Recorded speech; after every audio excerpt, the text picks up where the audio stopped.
পিসি এটাই তোকে মানাইছে না রে, একেবারে মানাইছে না রে।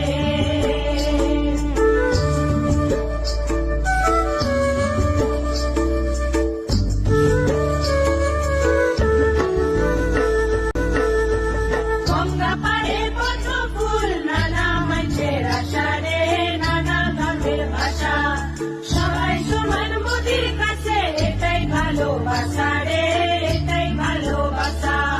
তুই যে এক সুখা পিসি, ও ও, তুই যে শুধুই ওদের দেখিস, ও ও, তোর জন্ম কোন দেশে রে, তোর জন্ম কোন দেশে? ও পিসি তুই চলে যা, বাংলাদেশ চলে যা, এটাই তোকে মানাইছে না রে, একেবারে মানাইছে না রে। ওই মোদি যে মা বোনেদের হাত কইল শক্ত রে, হাত কইল শক্ত, তাই আমরা সবাই যে আজ হলাম মোদির ভক্ত রে, হলাম মোদির ভক্ত। মোদি বোঝে